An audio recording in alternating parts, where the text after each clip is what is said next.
Ողջույն սիրելի սպիտակցիներ, սիրելի հայրենակիցներ։ Անչափ շնորհակալ ենք ձեր ընդունելության համար։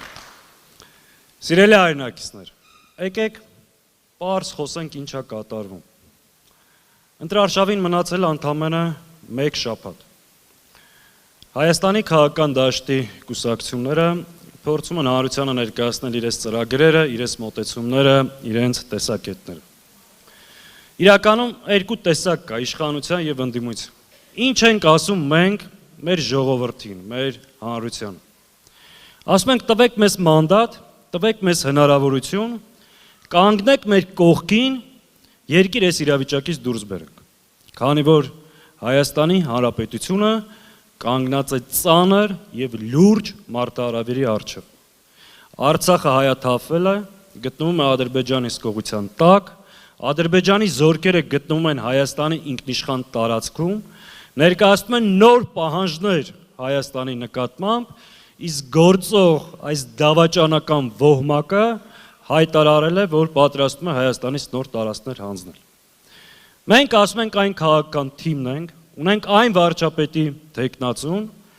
որը նաև իր անցյալով, իր կենսագրությունով, իր փորձով ապացուցել է,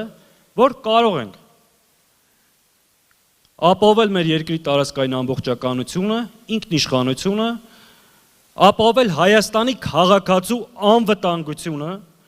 մեր սահմանների անվտանգությունը, կառուցել ուժեղ, հզոր, կայուն պետություն։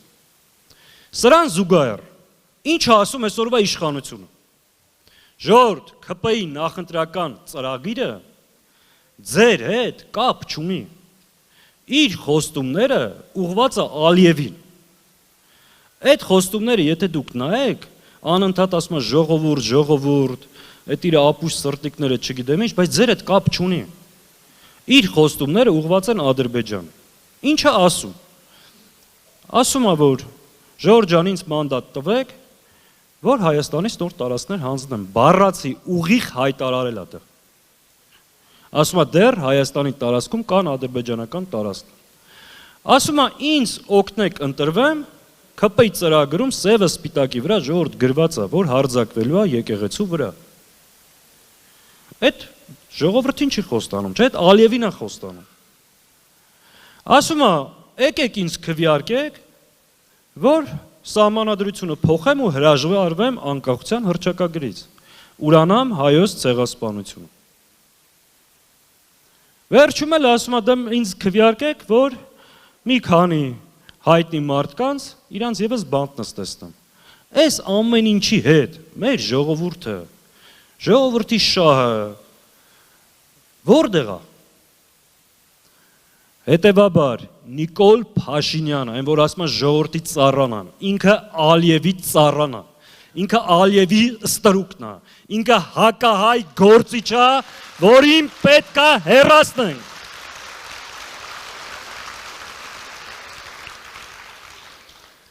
Ժողովուրդ ջան, այս մարդը բոլոր տեղերում ձախողել է։ Իր կառավարման տարիները իր հետագիծը ձախողման, տապալման, դավաճանության շրջանը։ Բայց կան մի քանի ոլորտներ, որտեղ ինքը լուրջ աճ արձանագրել, լուրջ հաջողություններ, երկնիշ թվերով, որոնք են այդ ոլորտները։ Այս շատ կարևոր թեմա է, որ ուզում ենք ձեզ կիսվենք ուշադրություն հրավիրենք։ Առաջինը,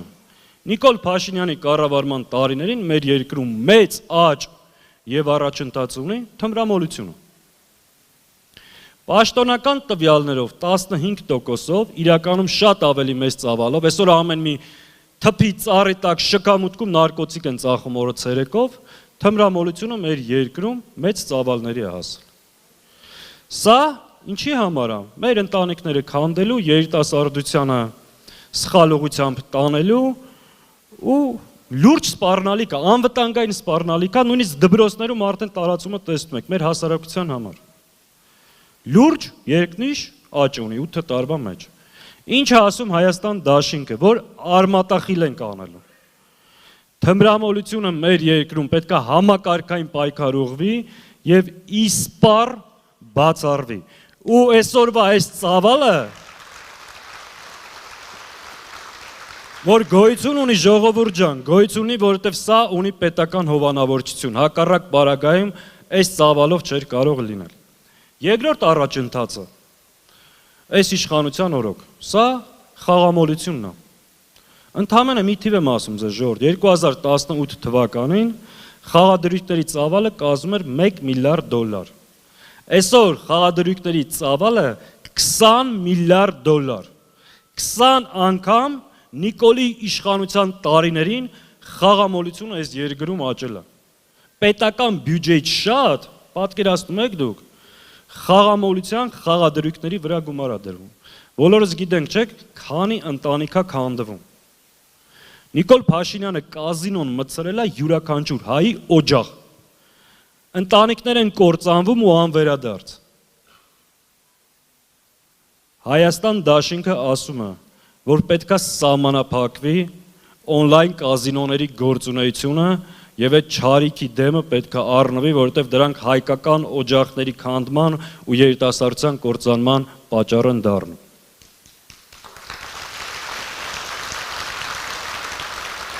Ժողովուրդ, երկրում ծաղկել է նաեւ մեծ աճ, խաղամոլություն, հանցագործությունը։ Հանցագործությունների ծավալը 80%-ով ավելացել է, սպանություններինը 66%-ով։ Որովհետև այս իրավապահ համակարգի աշխատողները հիմնականում զբաղվում են քաղաքական գործիչների ու ընդդիմադիր հայացքներ ունեցող մարդկանց լսելով, գործ սարքելով, այս հարցերով։ Իսկ իրական հանցագործները, եթե դուք դատական որոշումներն էլ նայեք, ծանր հանցագործությունների մեջ մեղադրվողները ազատության մեջ են, իսկ պարզ քաղաքական հայտարարություն անողները այսօր կալանքի տակ։ Հենց այդ դրա արդյունքում մեր երկրում նաև հանցագործությունների նման ծավալ գոյություն ունի։ Հանցագործությունը մեր երկրում տեղ չի ունենալու, դաշինքը հստակ հայտարարում է, երկրում պետք է լինի կարգ ու կանոն եւ այս համակարգային պայքար հանցագործության դեմ։ Եվ վերջինը ժողովուրդ ջան, այս մարդը նաև լրջորեն 7.5 միլիարդով ավելացրել է պետական պարկ։ Ստեղ նստած յուրաքանչյուր քաղաքացու վրա մեծ պարկ է դրա։ Ասում ենք ինչ է արել այդ փողերը, ասում է զենք եմ արել, սուտ է ասում։ Այդ փողի շատ փոքր ծավալն է, զենքի վրա գնաց է, այդ թվերը հայտարարել ենք։ Էդի կերել եք ու պետքա վերադարձնել ժողովրդին ու մենք վերադարձնելու ենք։ Ժողովուրդ ջան, այս մարդու չարիքա, սա չափազանցություն չի։ Շատ հարցեր, որ ստեղ ձեզ ասում ենք, նոր բան չենք ասում։ 21 թվականին այս դիմացի հրապարակում այս ամեն ինչի մասին ասել ենք։ Ասել ենք ժողովուրդ ջան, այս սրիկաները եթե ընտրվեն, Արցախը հայաթափվելու է։ Սկսելու են Հայաստանի թրքացման process-ը։ Սրանք հակահայ են, սրանք այս ժողովրդի հետ կապ չունեն։ Բայց չեն կարողացել բացատրել, չեն կարողացել հասկացվել։ Երբեմն մեր հայրենակիցները չեն հավատացել, չեն վստահել։ Ինքը կարողացել է խաբել, բայց երրորդ անգամ թույլ չպետք է տանք։ Երկու անգամ Փաշինյանի խաբելը մեր ժողովրդին դրա համար շատ թանկ ենք վճարել։ Վճարել ենք 18 թվականից հետո Արցախով, 21-ին վերընտրվելուց հետո 200 կիլոմետրից ավել տվել է Հայաստանից ու շարունակում է տալ։ Երրորդը տալու է Հայաստանը։ Սա չափազանցություն չի։ Խնդրում ենք, աղաչում ենք, պահանջում ենք։ Մեր ժողովուրդը պետք է արթնանա։ Այս չարիքի վերջը հունիսի 7-ին պետք է տանք։ Հետևաբար ժողովուրդ ջան, այս եկող շաբաթը շատ վճռորոշ շաբաթ է, շատ կարևոր շաբաթ է։ Մեր աշխատանքները ամբողջացնելու, ամփոփելու, պինդ, վստահ առաջ գնալու։ Այս սրանցից մի վախեցեք, ժողովուրդ, սրանք ով են, որ վախենում եք։ Սրանք ով են, էլի, սրանք պետք է ձեզանից յուրաքանչյուր հայ մարդուց, սրանք պետք է դողան։ Ինչի, որովհետև հայրենիք են հանձնել, որովհետև 5000 մարդու մահվան պատճառ են դարձել, որովհետև Հայաստանի ինքնիշխանությունն են զիջել։ Դրանք պետք է Հայաստանի քաղաքացիներից վախենան, ոչ թե Հայաստանի քաղաքացին այդ թրկահպատակներից։ Հետեաբար Ժորժ ջան, հունիսի 7-ին համար,